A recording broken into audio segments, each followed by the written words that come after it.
Hey traders from around the world, this is me, Jeremy Alexander Newsom. Hope you're doing absolutely sensational. We got ourselves a very interesting and fun-filled day out in the markets. A lot of red out there. Looks like some things are going to go a bit lower. So we talked about this gap right here, and I have a lot of things to talk about on this gap. This is a really interesting gap to say the least. We got this retest gap here that occurred really on Monday. And the interesting part is we did retest today. And I did talk about yesterday that we might be going bullish, and I did play some bullish trades today. We'll discuss that in just a little bit. But on SPY, I mean, this is the retest right here. And I'll show you some exact candles in a second, but this is the candle that support. Once we broke that bullish candle and then this bullish candle, that was it. That was where the sell-off came from. And obviously it was fast and furious, hashtag Vin Diesel. Most of the day, it was just a rocking down lower after it broke that first 3-hour low.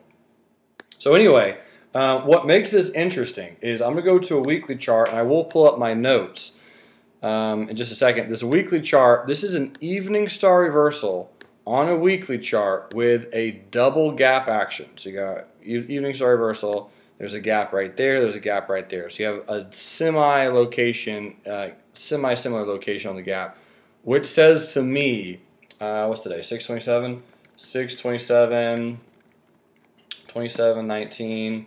Likely from here headed into the 50 EMA on the weekly, unless this gap fills in the next 2 weeks.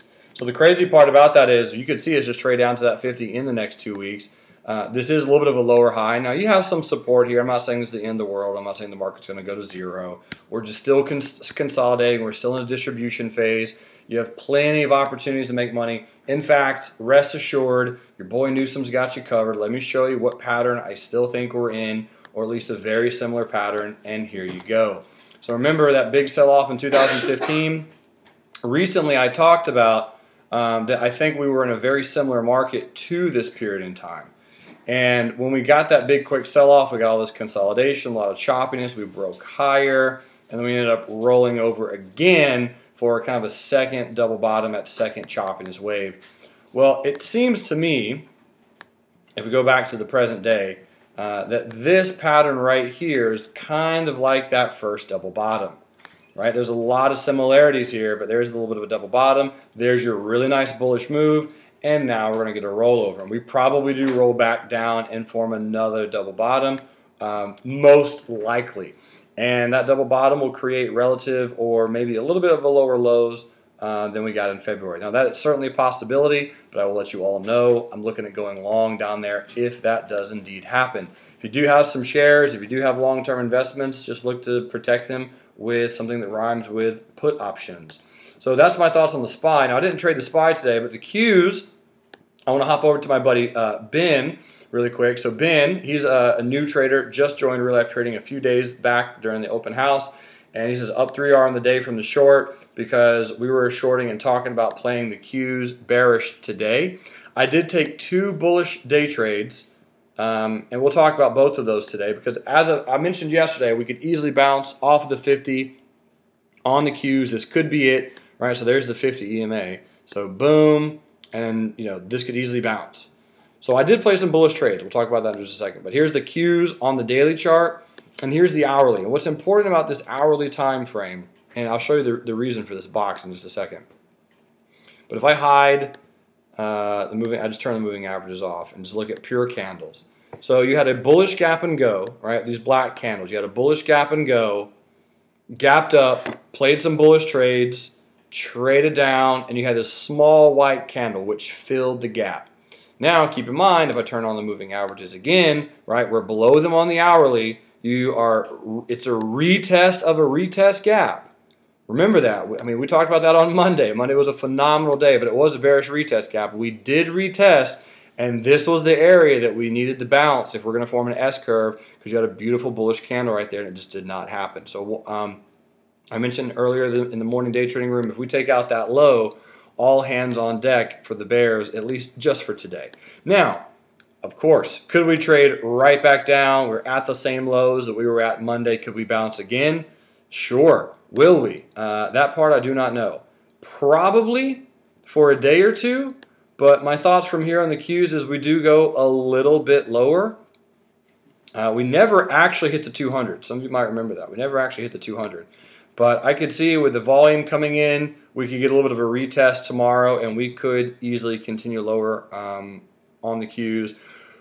Tomorrow morning we could gap down nicely, and we could gap down into the support and then trade higher. That's also a possibility. I don't think that happens tomorrow, but what I'm hoping for is a small doji candle of some kind and then a breakdown on Friday, which would be fun for all. Let's go talk about the two trades I did take bullishly.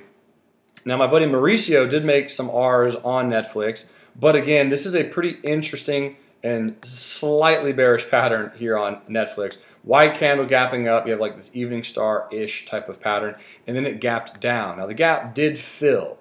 The gap did fill, so it's no longer an island reversal. But today's gap, you had a white candle gapping up, to a resistance, and it just faded all day. Here's the 5-minute chart, and again, I'm really happy that I took the L on this trade, as my buddy JL would say. So here's the retest gap, boom, boom, boom, and as it broke out, I bought that secondary retest, hoping it would bounce.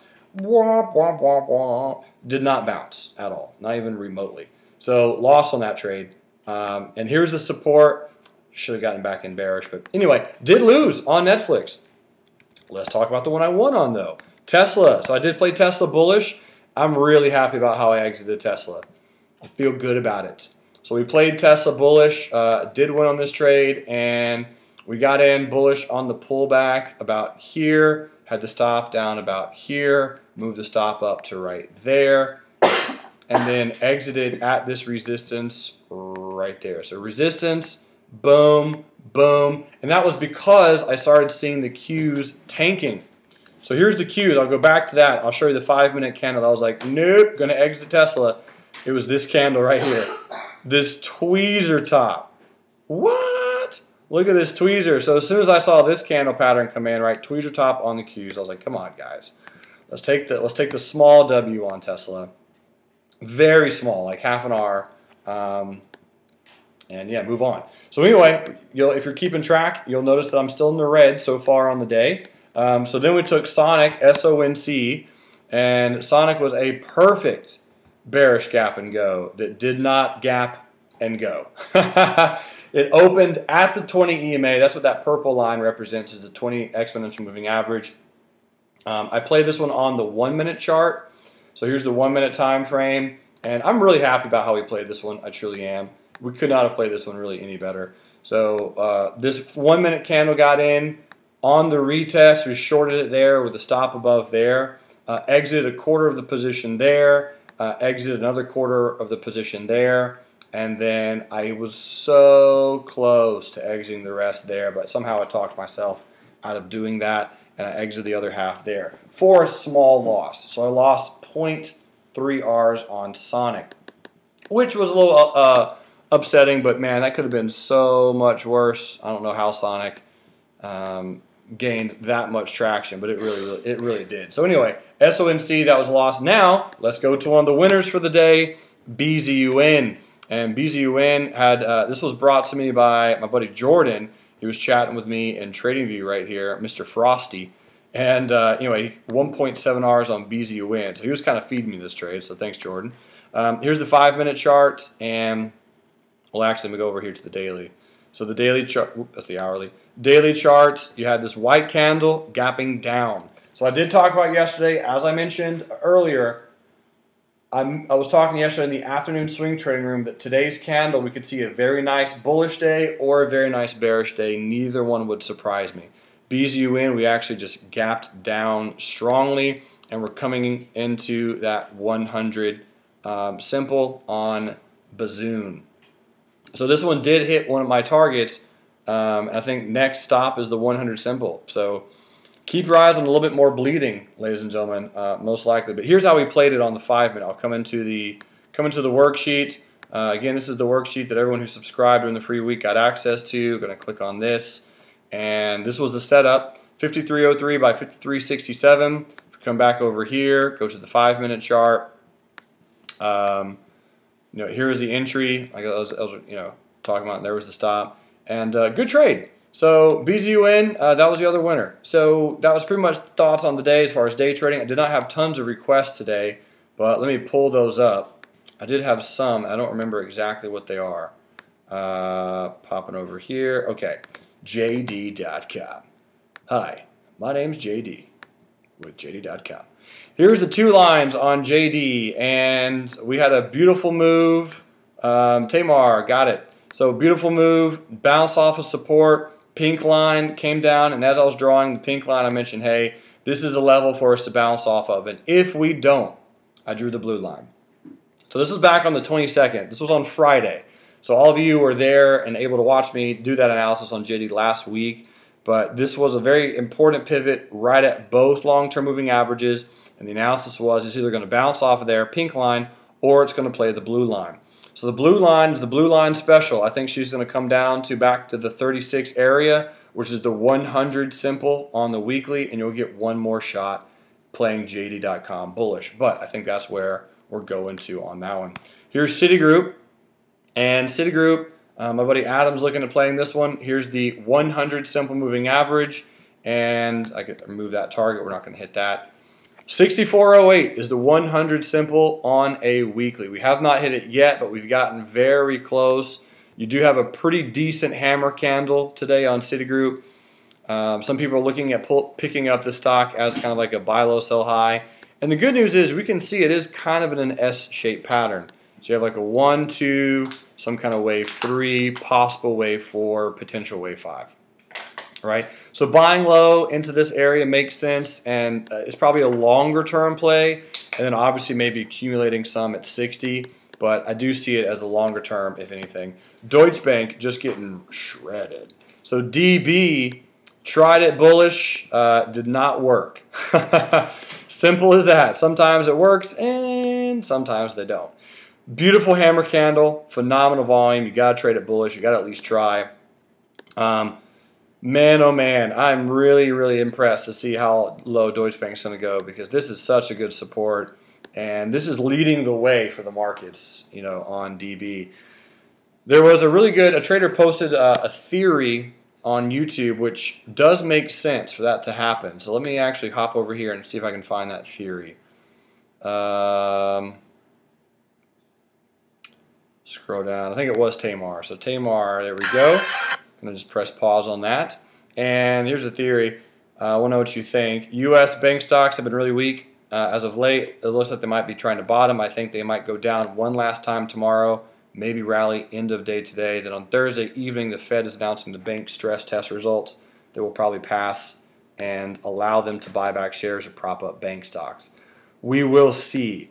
It looks like that might happen tomorrow morning. So maybe the stock market gaps down tomorrow morning, and then those bank stress tests come out and our things are good and we get the rally. That does make sense. I mean, it would just be a common fade the gaps, because we did roll over on Deutsche Bank. We did roll over on some of the other banks. And yeah, if we gap down tomorrow, that's probably when all the newbies are going to short. So we gap down and then it'll probably trade up and then roll over again. So yeah, short term tomorrow, I'll be watching it closely. Brad has the mics for the day trades, but we'll just end up seeing what's going to happen. FOXA, it's been on an absolute tear. This is the 21st Century Fox, so Disney is supposed to be buying this company. I wouldn't buy it right here, personally, under really any circumstances. It's already made its dramatic move, and this is a blue chip dividend-paying stock.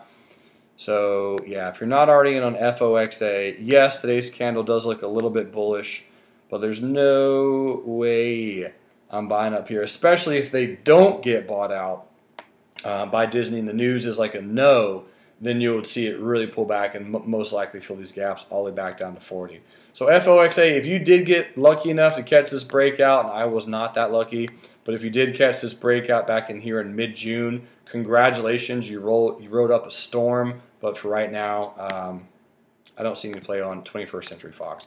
Last but not least was GE. We did watch GE a little bit today.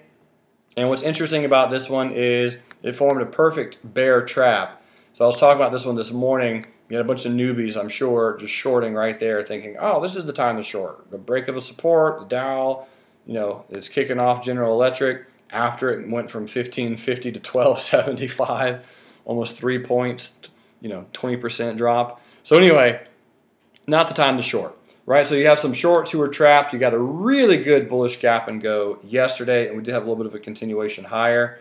So GE is going to start accumulating for a while, most likely. I still think GE goes lower. I think it's a death sentence, but you can obviously day trade this one. The 100 acting as a resistance. You have a nice upper shadow. If GE closes below this particular candle, I could see reason for it to roll right back down to the support and just keep accumulating. So if you're looking at shorting GE, which, I mean, they still pay dividends. So once they cut off dividends, which is not when, not if, but when, it'll go a little bit lower. But in the meantime, I would start watching General Electric to just start chopping around down here. Nothing goes straight to zero, especially on a ginormous company like GE, and it is out of support. So give this one some time, be patient. The chart looks like death to me, technically at least. I don't see anything about it bullishly. Some traders are saying it has to go higher. No, it does not. Nothing has to continue higher. I mean, GE could be a solid, formidable company and keep doing what it's doing at $8 a share. So personally, don't have any position on GE. It does look like a pretty frothy and rough chart. If you're going to go in bullish, I mean, it would be a very, very long-term perspective because you could have bought it at this exact price, you know, well, at least on the chart, post-split back in 1996. I was 8 years old. So that's a long time ago. So anyway, General Electric looks a little bit rough. That's my thoughts, at least. I hope this was helpful, ladies and gentlemen. Only had a few requests for today. So thanks for throwing them out my way. I will be back on Friday for your next real life stock review. And until then, remember, love life, live life, and trade it. Bye.